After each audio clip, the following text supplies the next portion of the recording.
Αγαπητοί φίλοι και φίλες, γεια σας. Βλέπουμε εδώ από ένα άλμπουμ κάποιες φωτογραφίες.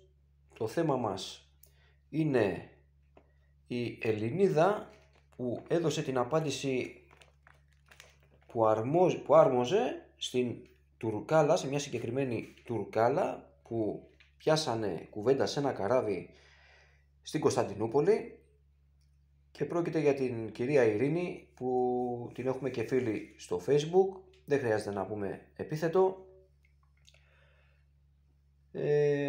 Βλέποντας εδώ λοιπόν τις φωτογραφίες από την Αγία Σοφιά, την Κωνσταντινούπολη, βρέθηκαν λοιπόν σε ένα καράβι μια Τουρκάλα και μια Ελληνίδα, μεταξύ άλλων βέβαια, και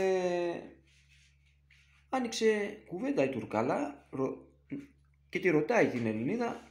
Έκανε πολλά λάθη με τις ερωτήσεις της βέβαια, όπως καταλαβαίνετε. Τη ρωτάει αν είστε από εδώ από την πόλη. Λέει ναι, από εδώ από την πόλη είμαστε. Της λέει έχετε έρθει, ξέρω εγώ, παράδειγμα τώρα, είσαστε καιρό, ήρθατε για τουρισμό? Όχι, λέει, είμαστε εδώ, είμαστε γέννημα Θρέμα, λέει. Πώς σας λένε? Λοιπόν, συνεχίζει η Τουρκάλα, πώς σας λένε? Η Ελληνίδα, αυτή η κυρία Ειρήνη λοιπόν, μιας και είναι και μορφωμένη γυναίκα, όπως καταλαβαίνετε, ήξερε να της απαντήσει κατάλληλα, όπως θα απαντούσε μια Ρωμιά, μια Ελληνίδα. Της λέει λοιπόν ότι είμαστε πολλά χρόνια εδώ.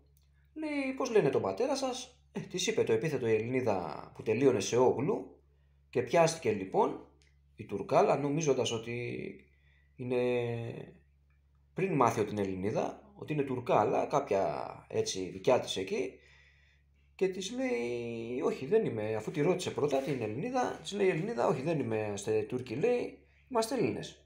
Λέει μα πώς, λέει, το όνομα, λέει, Όγλου πηγαίνει ότι κάποιος θα είναι Τούρκος, ο πατέρας σας, ο παππούς σας, κάποιος λέει. Όχι, λέει, όχι, να ανατρέξετε, της λέει, ακούστε τι είπε η Ελληνίδα, να ανατρέξετε σας παρακαλώ, λέει, στην τουρκοποίηση που έγινε μια συγκεκριμένη χρονιά, δεν θυμάμαι τώρα. Της είπε λοιπόν στην τουρκοποίηση που έγινε των επιθέτων, των ονομάτων των επιθέτων των Ελλήνων από την Τουρκία, και τότε ελάτε, λέει, να μιλήσουμε. Βέβαια καταλαβαίνετε ότι η Τουρκάλα κατάλαβε ότι ήξερε ιστορία η Ελληνίδα.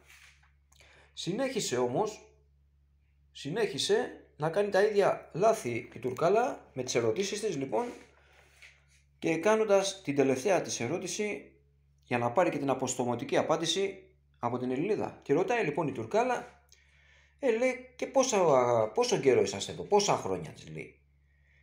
Της λέει, κοιτάξτε να δείτε, είμαστε πάρα πολλούς αιώνες, λέει. Δεν θυμάμαι, της είπε 3.000 χρόνια και της λέει η Ελληνίδα. Αφήνοντας την με ανοιχτό το στόμα, την Τουρκάλα, όπως καταλαβαίνετε, και τη ρωτάει η Ελληνίδα μετά απευθείας.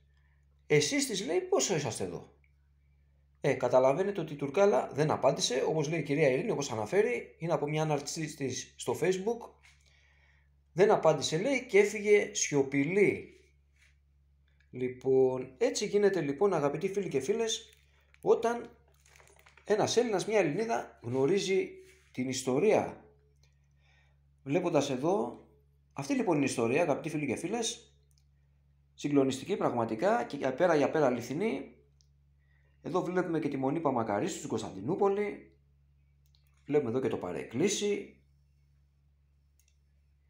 και εδώ την Κιστέρνα του Ιουστινιανού. Βλέπουμε και κάποιες αναφορές, είναι από ένα άλμπουμ που έχω εγώ. Εδώ, βλέπετε εδώ, λέει Βασιλική Κιστέρνα Ιουστινιανού, με διάφορες πληροφορίες και από βιβλία και από διάφορες αναφορές από το διαδίκτυο, φωτογραφίες είναι από το διαδίκτυο.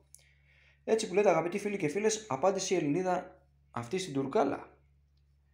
Την αποστόμωσε λοιπόν, μη μπορώντας να της πει κάτι άλλο, και έτσι σηκώθηκε μάλιστα και έφυγε. Αγαπητοί φίλοι και φίλες, να είστε όλοι και όλες καλά. Κάνετε εγγραφή στο κανάλι, δωρεάν είναι. Παρακολουθήστε και τα βίντεο, σας ευχαριστώ πάρα πολύ. Να είστε όλοι και όλες καλά. Γεια σας.